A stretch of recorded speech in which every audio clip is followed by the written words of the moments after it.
Good afternoon to everyone, and welcome to this content session hosted by the China-Britain Business Council at the Alibaba Digital Summit today. I am the consumer sector lead for the China-Britain Business Council, and I'm delighted to have three other panelists who have stayed up late tonight to join us all and share some of their insights on the session we're hosting today on the topic of why China is different and as like no other marketplace. I will try a big intake of breath, and I'll try and share my screen here to see if it works.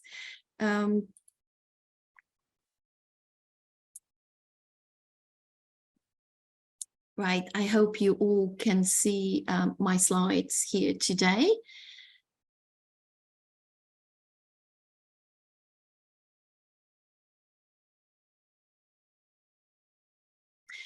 For those of you who have not worked with the China-Britain Business Council yet, we are UK's largest business network of UK brands and businesses exporting to the Chinese market and trading with the Chinese market. We have quite a mileage of time and experience working with the Chinese market. All of us are China market specialists with plenty of years behind in living and studying and observing and interacting with the market. So today I am really pleased to be joined by three market experts and sector insiders.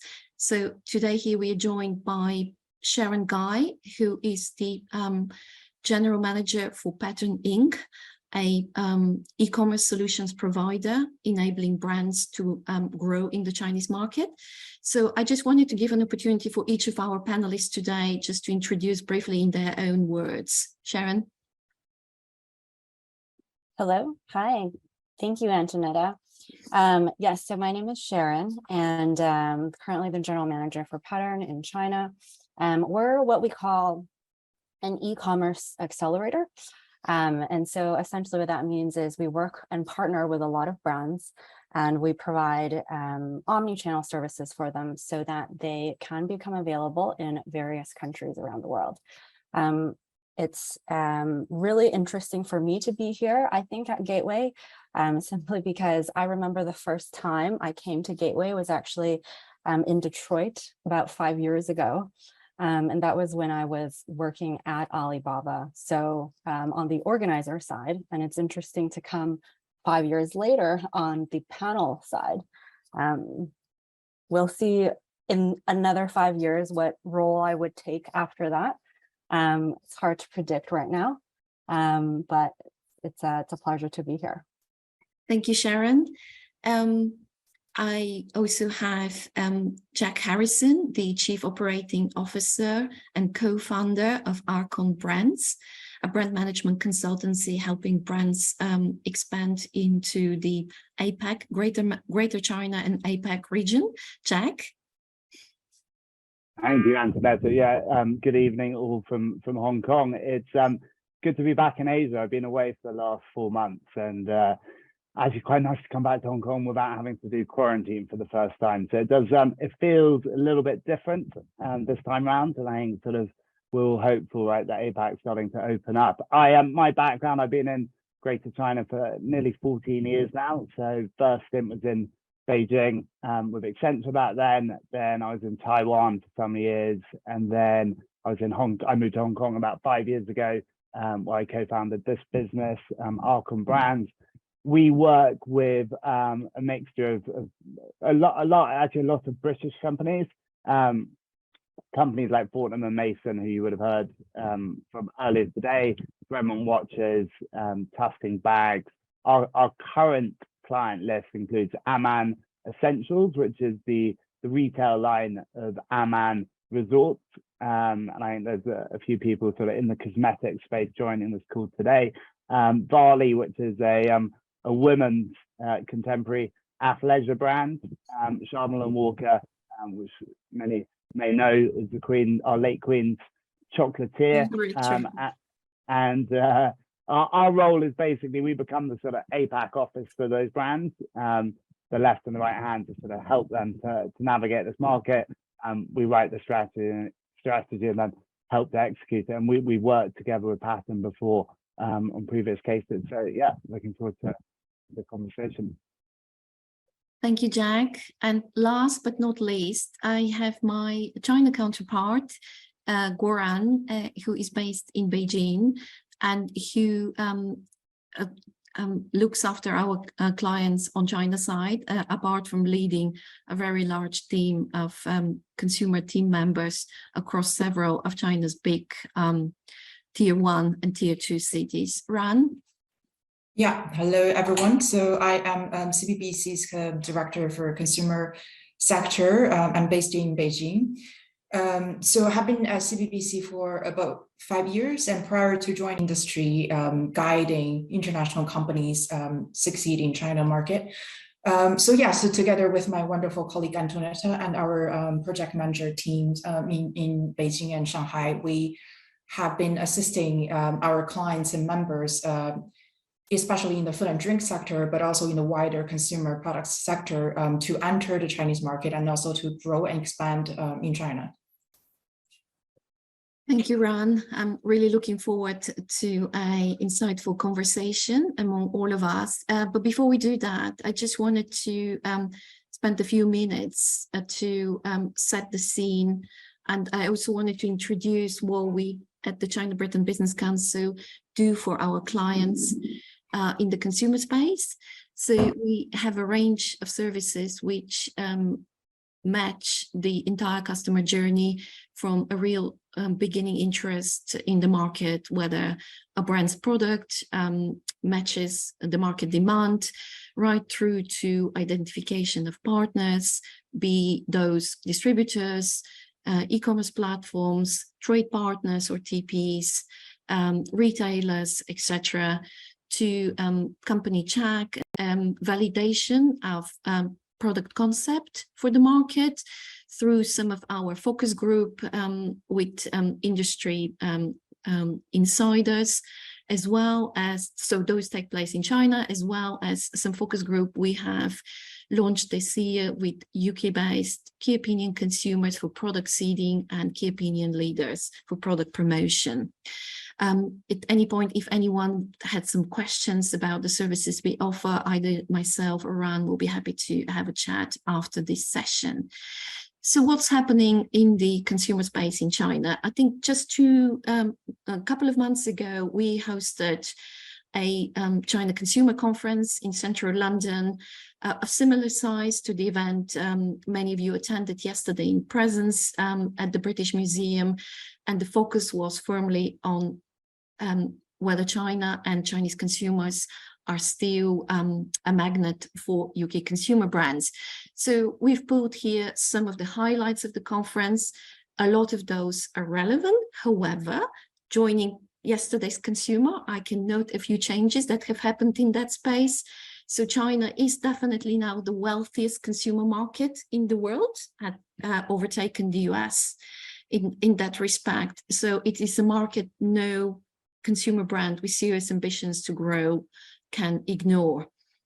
Chinese consumers have been denied the opportunity to travel internationally unless they were prepared to endure long quarantine and a number of COVID tests. So that international travel and spending has been now firmly repatriated within the frontiers of the Chinese consumer market. And the new rising star where a lot of that spending is happening is Hainan Island. It's a beautiful tropical destination. And a lot of the most aspiring to grow consumer brands are now targeting that destination for opportunities for retail and travel retail. A consumer group that everybody should contend with and understand intimately before attempting to enter and grow in the Chinese market are the Chinese Gen Zs. As important as the millennials, 300 million of those by the latest data we had at our conference, and also incredibly adventurous, curious, and fiercely proud of China's national status, national heritage. So of course, quick to cancel anyone who oversteps any national sensitivities. So an interesting group to engage with. One thing we took note of during the conference yesterday, that Gen Z is also the consumer group that has been hardest hit by the current slowdown of the economy. So the unemployment rate and the prospect of some of the Gen Zs are now overshadowed by what's happening across a number of Chinese cities. So brands will be mindful to rebalance their strategies and refocus again on the millennials. So someone yesterday at the conference, I think the lady from Unilever, made the comment that shopping in Britain online is extremely boring.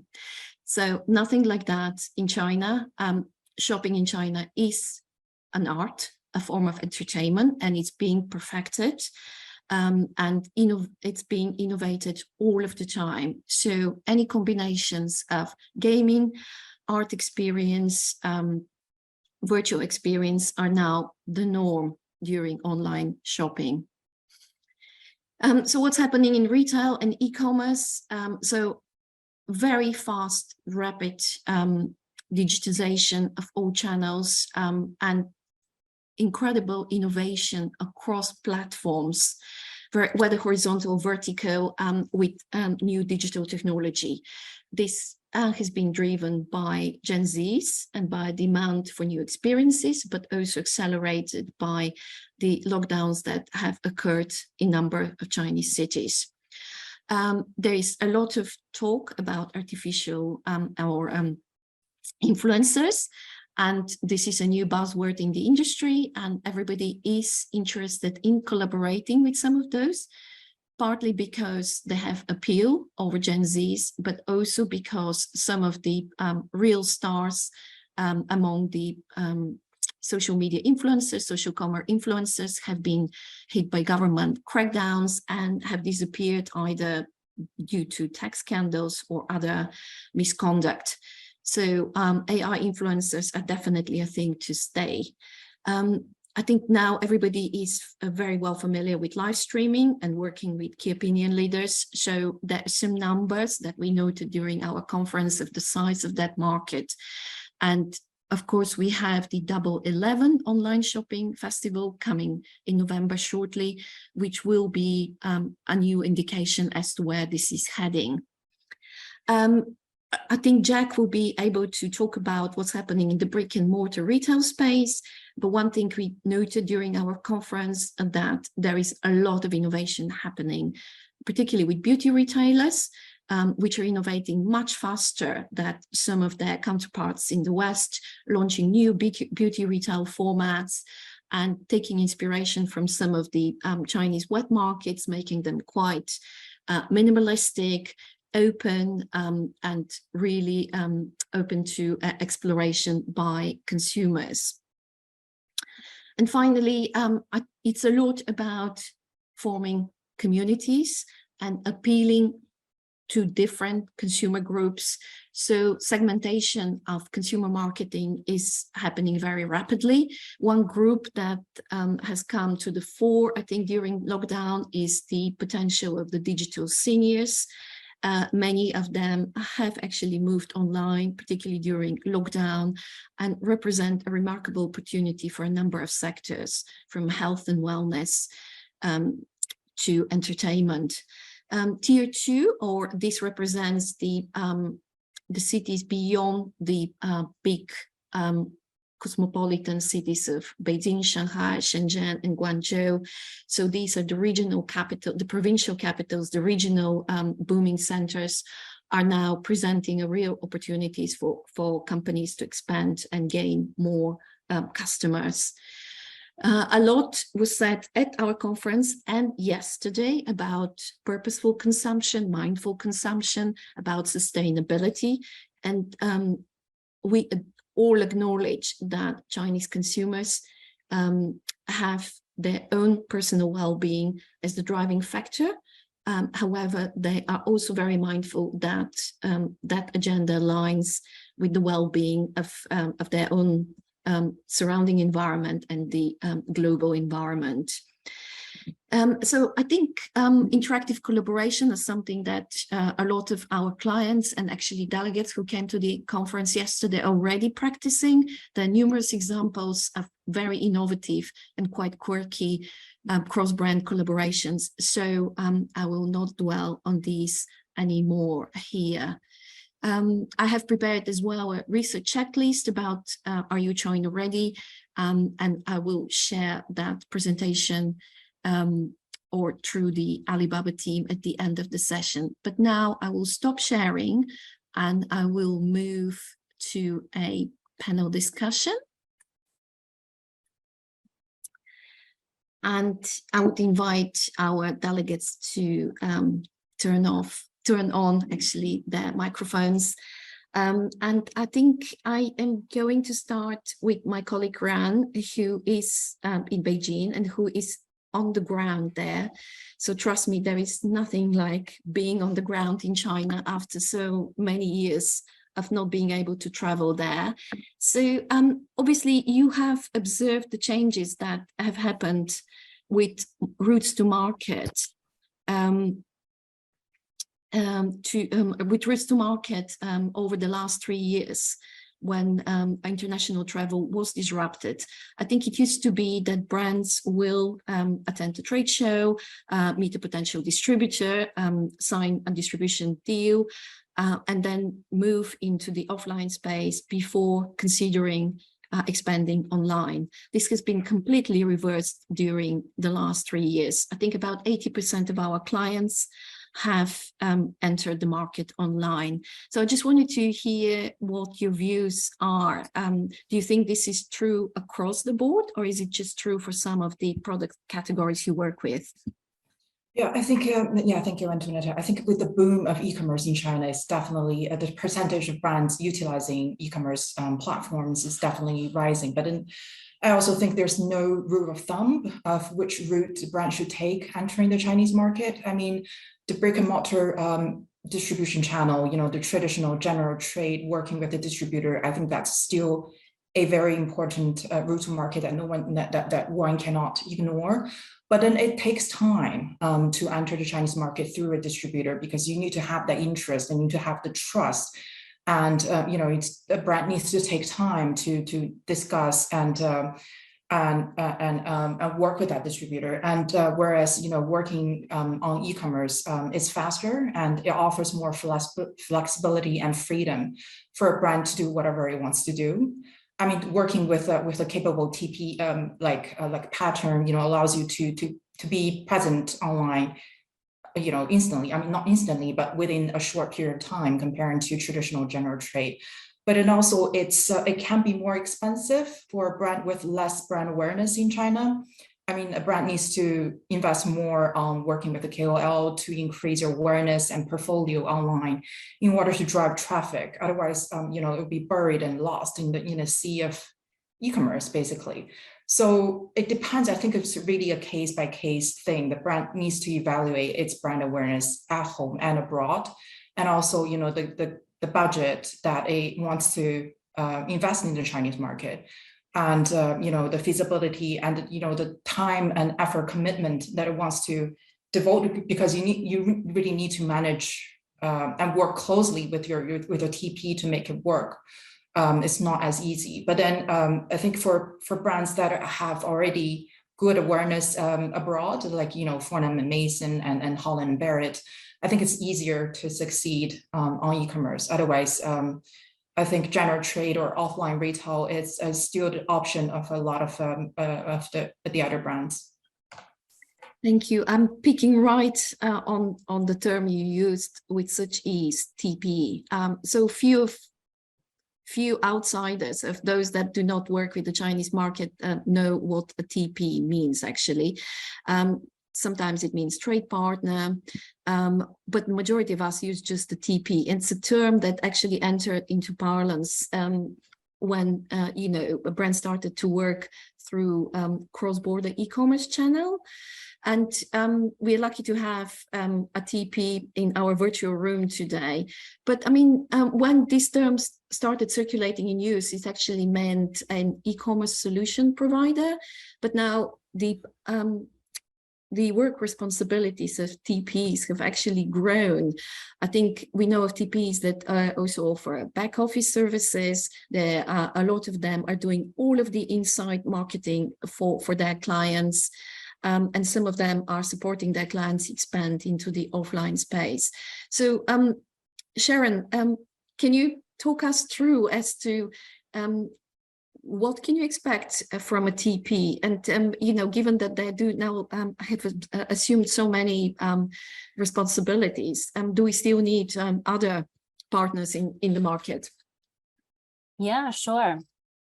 So because of how I think e-commerce has developed in China, because there's so many games and the metaverse is coming in, it's just becoming more and more complicated, right? And we are talking about mostly Tmall today, but there's obviously other platforms that have become more and more popular. And so every new element that is added in China e-commerce makes this complicated. So back in the day, you would want to have a 4A agency, for instance, to figure out your go-to-market strategy or your branding, what it would look like in China.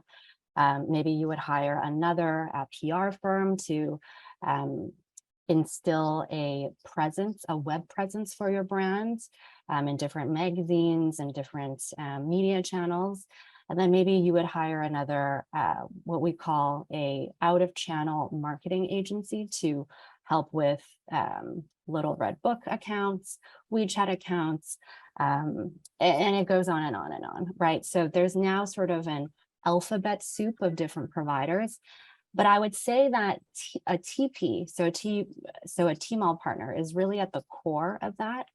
When we work with a lot of brands, we are that single point of contact. We usually have a brand manager that would, on a day-to-day or week-to-week basis, touch base with the brand, report back what we have in our findings in terms of back-end data, observations of the brand's competitors, and also providing the strategy for the brand to make sure that it succeeds in the China e-commerce market. So at Pattern, we try to not outsource any of our what we call back office services. So some TPs will do that. They will have an external design team or an external customer service team, external logistics team, or out of channel marketing piece. We try to put all of that in-house so that those are our employees and that the employees also feel very vested in the growth and success of all of the brands and customers that we handle. Wow, what an incredible introduction. So I think you did mention that there are a number of other platforms, which social commerce platforms, which are becoming increasingly important for consumer brands to grow their footprint in the market. And actually data from the last online shopping festival on the Alibaba on the 18th of June supports all of that. And here we're talking for social commerce platforms like Little Rat or Rat and Douyin, the equivalent of TikTok in China. So that means, you know, that a consumer brand now needs to carefully evaluate their budget and decide how they're going to split it in order to grow their customer base. And it pushes the price, the acquisition price of new consumers all the time. So how do you support your clients with managing them? What do you tell them? So yes, so absolutely, like we said, not every year, but it is increasing, that there's sort of a new type of maybe more vertically integrated e-commerce platform that arises in the scene. So back in the day, it was Tmall sort of dominated. And then JD grew very well. And then PDD also rose up in the ranks. There's also Douyin that also has their own e-commerce marketplace now. Today, we were just talking about in a meeting, Douyin, which they used to sell fashion, and now they've gone cross Lifestyle. category of lifestyle. Now they have beauty, and now they're adding food. So every single channel is burgeoning with categories that they cater to, and going cross category. But what we try to do is we try to find for a brand. So still, we're still only one point of contact, and we will take the brand to these many different platforms. We'll try to figure out what type of consumer is most evident in that platform to pair with that brand. So in a traditional brand setting, your e-com team in the US, for instance, if you're selling between $10 to $100 million, maybe your e-com team is 4 to 10 people. With every single platform that's added, you need to increase that number of people in your e-com team. At Pattern, though, when you work with us, a lot of this headcount is added on our side, and when a brand is working with us, they're sending their product to all of these platforms via us as one partner. So basically, we will buy your product, assign a brand manager, and go with and talk to this brand on a week-to-week basis to craft out this omni-channel strategy.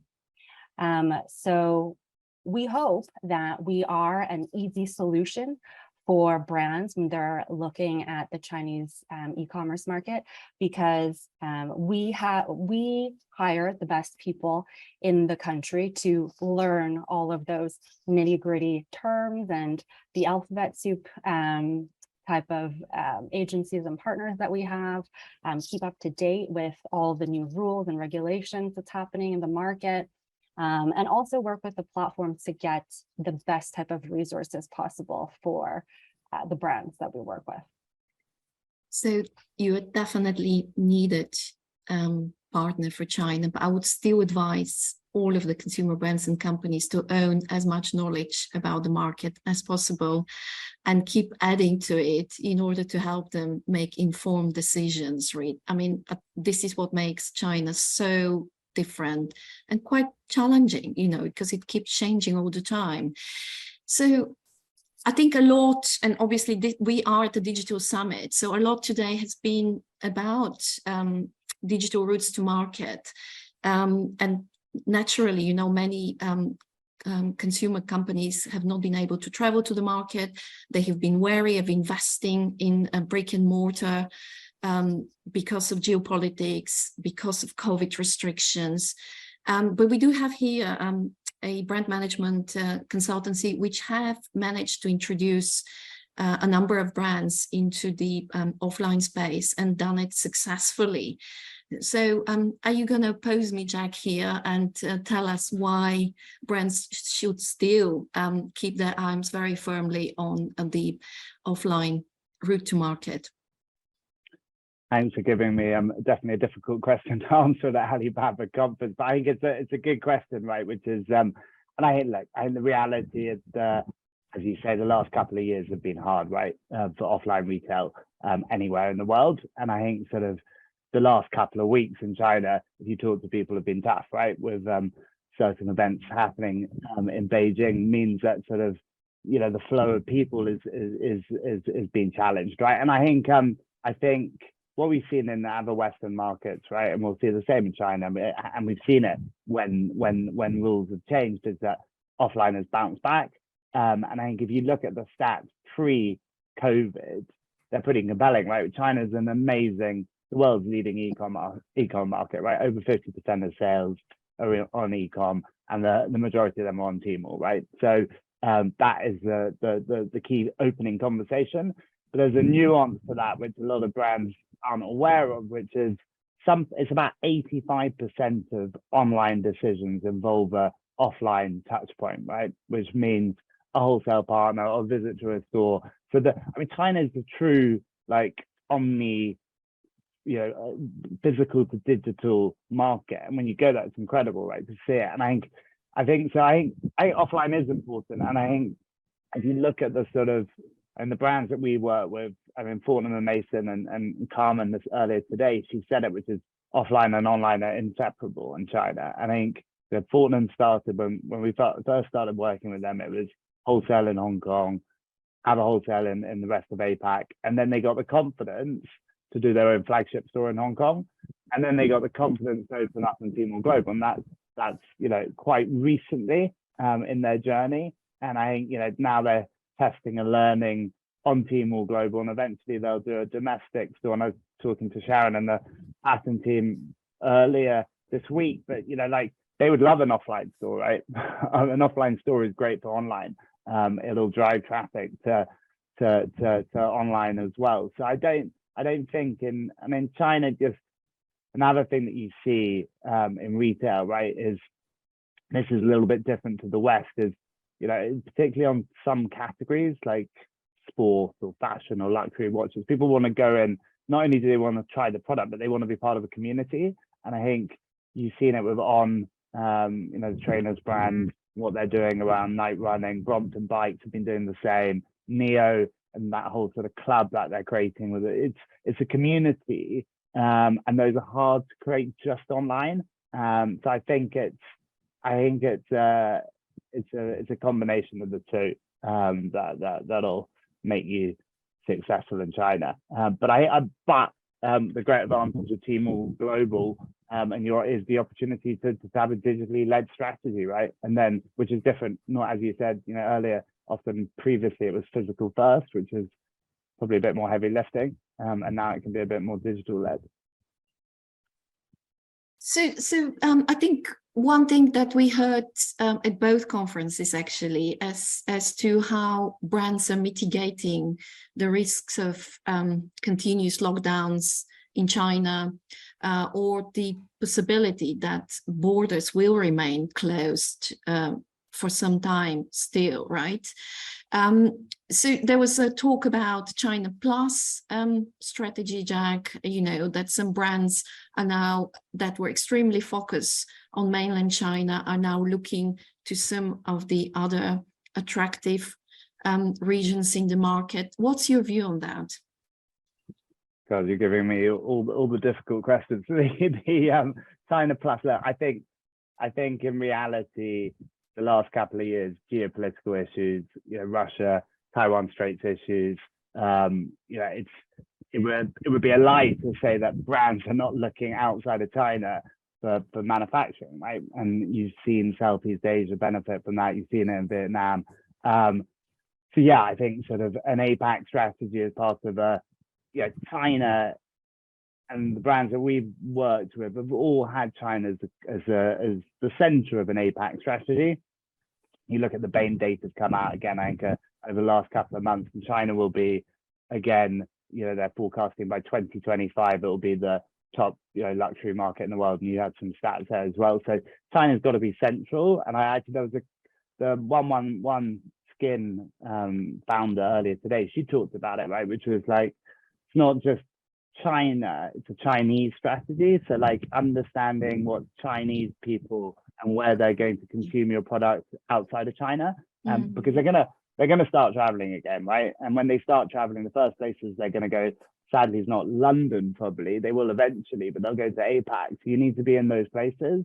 So having an overall Chinese strategy, which is APAC and probably is London as well, right? Preparing for sort of WeChat Pay and all that stuff, I think is really important. I think as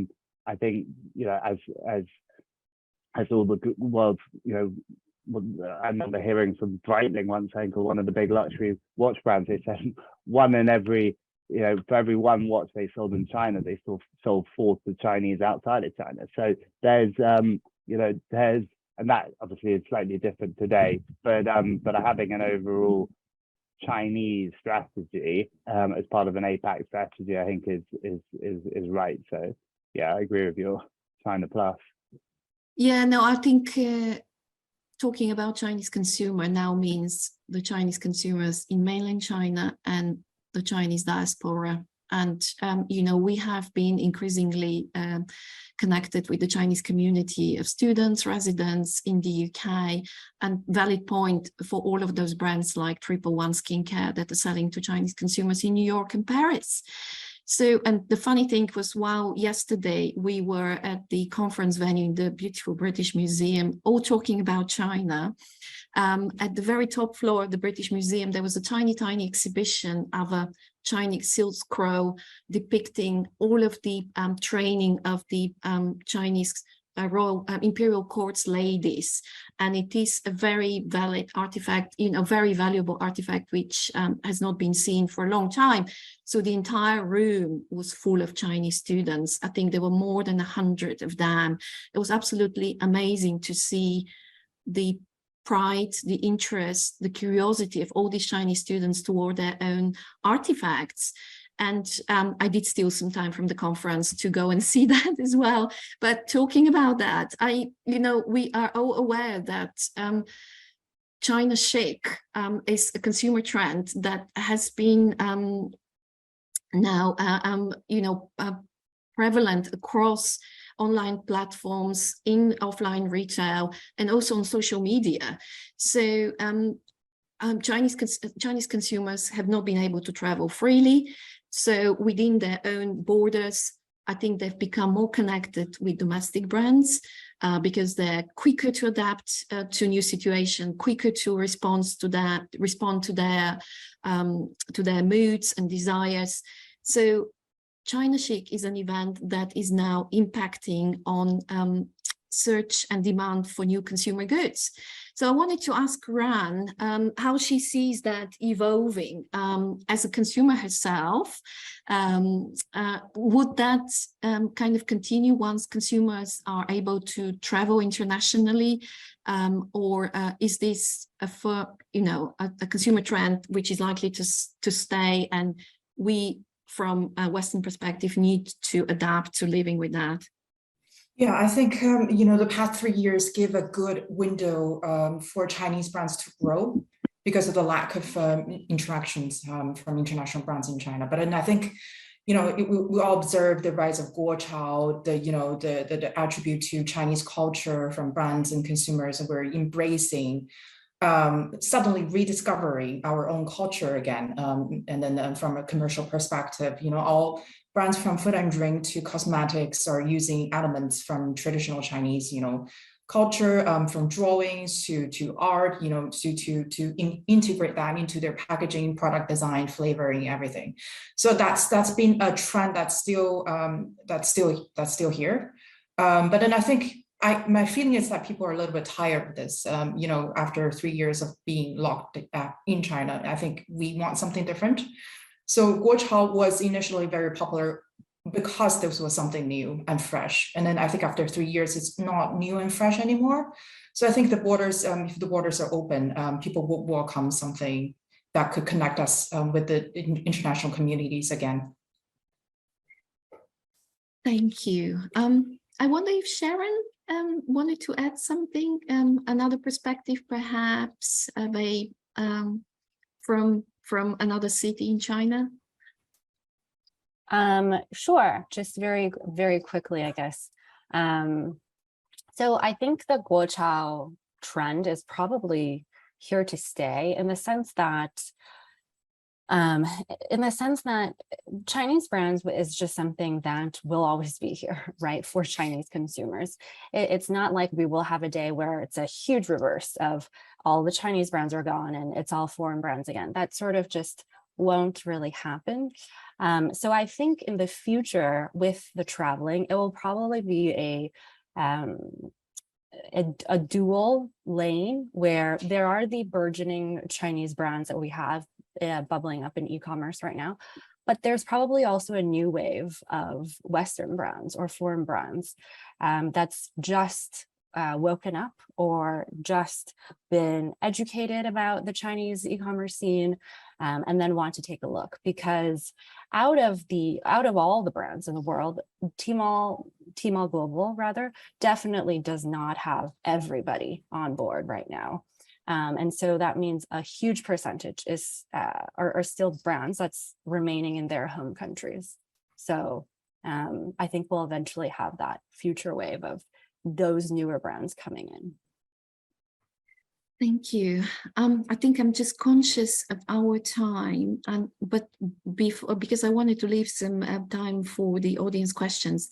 But before we do that, on practical sides, a few questions. So, Ran, to you.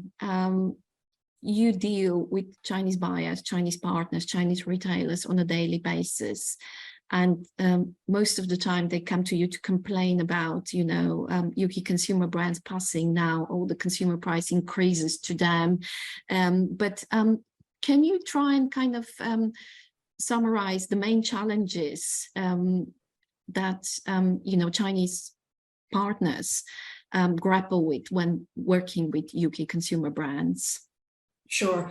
I think first of all is about you know, expectations and ambitions. Very often, you know, Chinese or UK brands get to be asked, you know, what's your marketing budget, and then the brands will ask the distributor or the TP, what do you think I should be having as marketing budget, and then there's back and forth conversation. I think it's just very difficult for UK brands to understand. Sometimes, you know, your marketing budget can go with your ambition, like the sales projections. You know, the amount you devote to marketing can lead to a sales result. I mean, there's complicated calculation in that. I mean, Sharon will be the expert, but then there's no very concrete answer of how much marketing budget that should be expected.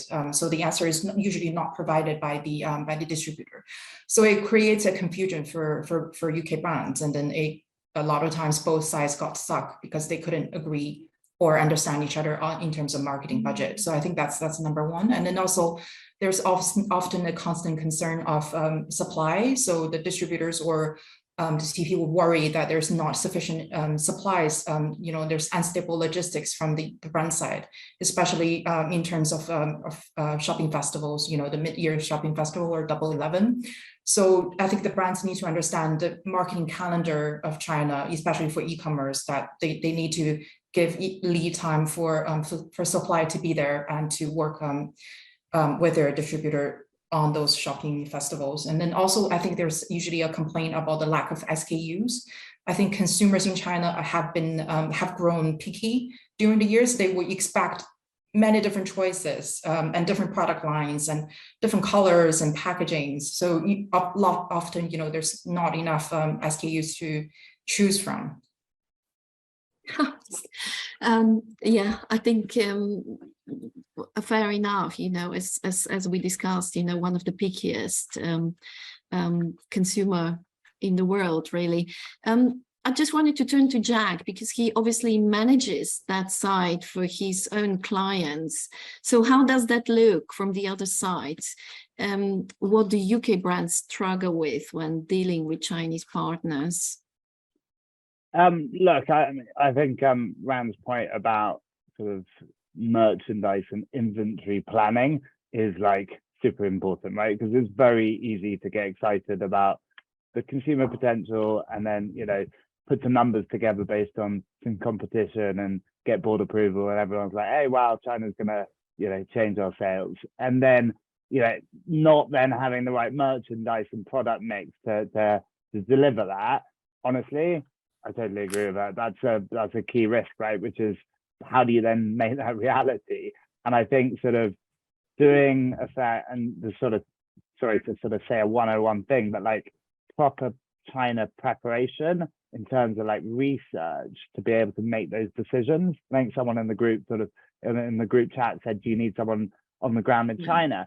I mean, yeah, and that you need, whether it's someone that works for you or someone that works for a TP or research agency, 100%, because you're going to need those consumer insights. And I think that's like gone are the days, as Sharon said, right, of just turning up as an international brand. I think the local competition is fierce, and we learned so much with Varley, which is a sort of fashion version of, well, sort of an everyday contemporary wear for women, but it's sort of a little bit more fashionable than Lululemon, they like to think. But we did a whole lot of research and looked at local competition. That was a Fran Meyer Active, but honestly, no one really had heard of before. But they were doing 20 million on Tmall, and they had no bricks and mortar at that stage. And like Asian fit, and Asian models, they totally nailed. And as a foreign brand, looking at that local success case, and even Lululemon, and just looking at the colors that they were using in China were different to what they were selling in the US. So you can learn, there's people have gone before you, and you can very quickly sort of, and TPs like Pattern can get into the back end of Tmall and dig out some pretty interesting insights. So I think sort of spending that time on the data analysis is helps you to sort of conquer those challenges around getting the right merchandise selection. Perfect. I think I want one very quick, well, it's not going to be very easy to do that, but I think on the question about the marketing budget, Sharon, there was actually that question yesterday in the live sessions as well. And we heard many different interpretations of it. So what marketing budget should brands be looking at in the first year, let's say? Yeah, so obviously the most hated answer for this question is it depends. but that is honestly the truthful answer. And I absolutely can empathize with all the brands and also even the partners that, you know, always go back and forth, and then it's stalemate. I think sometimes, you know, one side just has to draw the lines. Usually it's the brand. But so for a ballpark number, if somebody really wanted to squeeze a number out of me, it would be, I would say it would be about 30% if a brand does not have any presence in the region. And then if the brand does have some presence in the region, that we go at least 15 to still 20%. And of course, once again, this depends a lot on where the brand is present, what channels it's in right now, the amount that it's present in. So when we work with a brand, we first evaluate their presence in China, and sometimes through Daigous. So either a Chinese student or a Chinese expat who has been in the UK, for instance, saw some local brand there that they liked and then carried it back with them in China, and then sort of bubbled within that person's friend circle. All of those sales that would happen from a Taobao store perspective that this person then initiated are data points that we track. We also look at mentions from a social media perspective. So Little Red Book on Weibo, on WeChat, a Baidu index. We basically crawl all of these online platforms to see the actual online or virtual footprint that this brand has already had. And then we make a recommendation based off of that. So it's data-driven.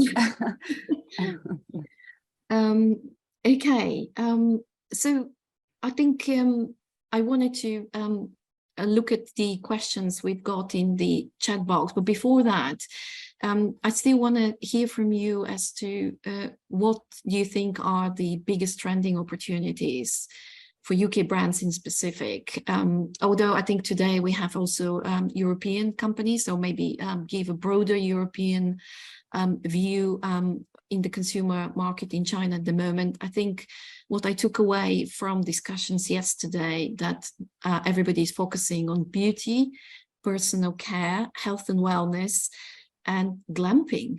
So are there any other trending opportunities that you think we're missing here, Ran? Yeah, I would just add everything about pets. So it's just, yeah, the companionship is what young people are looking for, especially, you know, during this difficult time of pandemic. And then I think, and also the birth rate is declining. I think pets market, you know, pet supplements, pet care, and everything about pets is still a blue sea. Jack? Yeah, I mean, I totally. I mean, it's like still part of the theme, right? Which is 996 as sort of working 9 to 9, 6 days a week is sort of gone, and now people really appreciate their time, right? And I think hence you get the glamping and skiing and wellness and pets and so on. So I think you've seen a fundamental shift in the way that people spend, and I think sort of I mean I would have a look. I think sport is an interesting one, and like we saw it with the Olympics and the impact that had on skiing as a category. What's next? You know, she said, well, what happens coming up? But you know, China wants to win the Olympics by 2050. Do I think that'll happen? I mean, once he says it, normally there's, you know, policies change around that. So I think you can look at that and go, are there opportunities around sport and stuff? I think is a really interesting category. And you know, I don't just mean sport, but I mean all the things that go around that, associated, whether it's tech or clothing and so on. So I think there's I think it's really interesting and exciting times for European brands, because they're sort of well trained in those areas for sure. Right. Well, we are almost, I think we actually, we are, I'll state our welcome maybe on this platform, but I just didn't want to wrap up before we answer some of the questions in the chat box. I think Jack actually dealt with the one about, is it important to have team on the ground? Absolutely. Whether it's a brand management consultancy, whether you're working with a TP, or whether you're working with us, we have a Launchpad service where you can actually hire your own representative on the ground. It's never been more important to have people on the ground. I can't remember within all of my years in China and working with China that there has been another time where you need to have a team on the ground. So there is a question here which I would like to address to Sharon. So how easy it is to have control over distribution and brand expectations by consumers in China whilst using services like Tmall, such as meeting delivery times, and what are the expectations by consumers on things like delivery times on online shopping? A brief one. I'll break that question in two to answer the latter question first. Chinese consumers are very demanding with delivery times. It's the most demanding group of people I have met. So there's the term called quick commerce, right? Back in the day, and now from a Chinese e-com perspective, so back in the day, quick commerce used to be just food, right? The Alibaba, Meituan platforms that deliver food for you, right, in terms of a meal. And now it seems like everything needs to be delivered quickly. Now I feel like I don't even need to actually buy from what we call traditional Tmall stores. Sometimes if I really need something like a pair of socks or medicine, or anything that I sort of use in the personal care space as well, I can also order this on Alibaba, and it can arrive to my office in half an hour. Obviously, that's an extreme case, and definitely not every single brand is there, and that requires a lot more infrastructure planning and also just business planning from the brand and platform side. But Chinese consumers are very demanding in that sense, but it's not something that a brand needs to worry about, because the brand mostly just needs to provide the product. The logistics, the delivery, that's all taken care of by local providers. So whatever platform you work with. Your other question was on, sorry, what was the first part of the question? How easy it is to how easy it was to manage brands' expectations.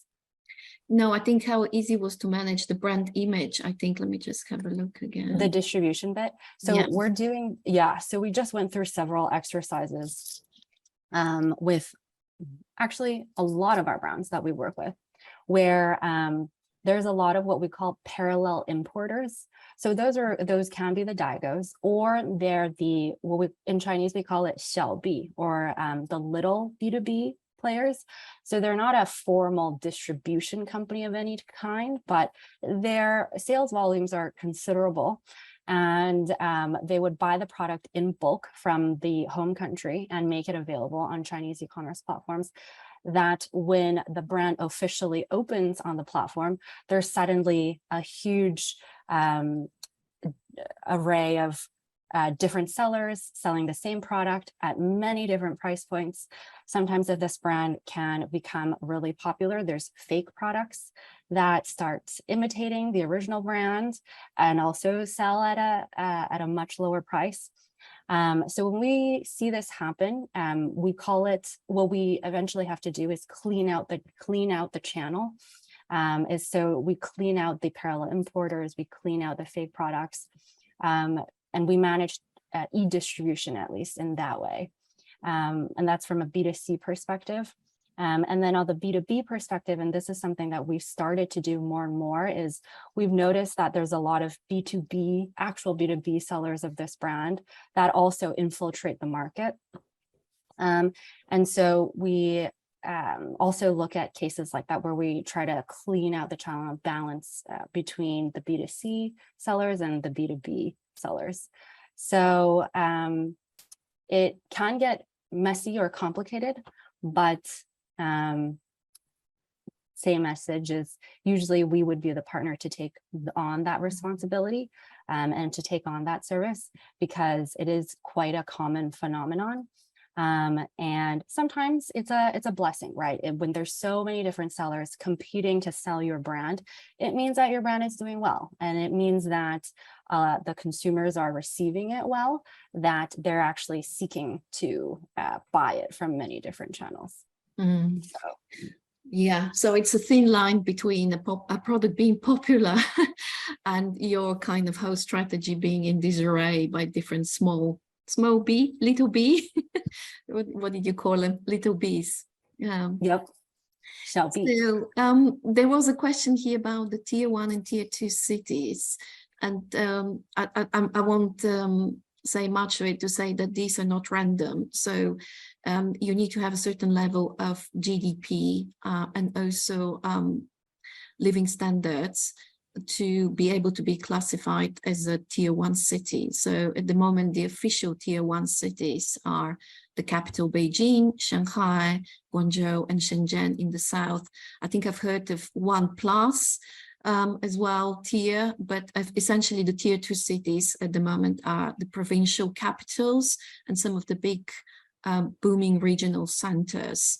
So the provincial capital of Zhejiang province, Hangzhou, or you have Chongqing and all of the other big regional cities. I thought Antonetta, I thought someone made a very good point earlier, which is they need rebranding, because tier 2 and tier 3, someone on the conference said it's just not the right term for them, because it therefore comes across that perhaps they're not important. But there's some amazing consumer pockets, right, in some of those tiers. So I think it's just it's an interesting one to think about for brands coming in. It's not all about the tier 1s right nowadays. Exactly. So there was also a question about resources. So I would only say, as we are at Alibaba conference, that they have their own news channel called Azilia. But I would also encourage you to kind of check our website and subscribe to our, I'm just trying to share our last slide. Subscribe to our mailing and keep up with our diary. So we have a number of events we run throughout the year, both on China and on UK side. So the next China consumer focused event we will have is in person in London, and we'll look at implications from the all-important Chinese Communist Party Congress opening this weekend, and the policies they will agree for the consumer market development in the next 5 years, implications for all of the businesses trading with China, as well as we will look at Double 11 and what's happening in that space, how platforms are faring, and what are the best case scenarios. And we'll discuss as well as the potential return of Chinese tourists or not, which we all anticipate very much UK side. So I think with this, I really wanted to thank our speakers, all of them in China and Hong Kong, so 7 hours ahead, staying late in the night to share their insights with you. I learned a lot myself. Also to thank the Alibaba team for offering the opportunity. If you have any questions, do come back to us. I will connect you with Sharon and Jack if you don't have their contact details. Thank you very much.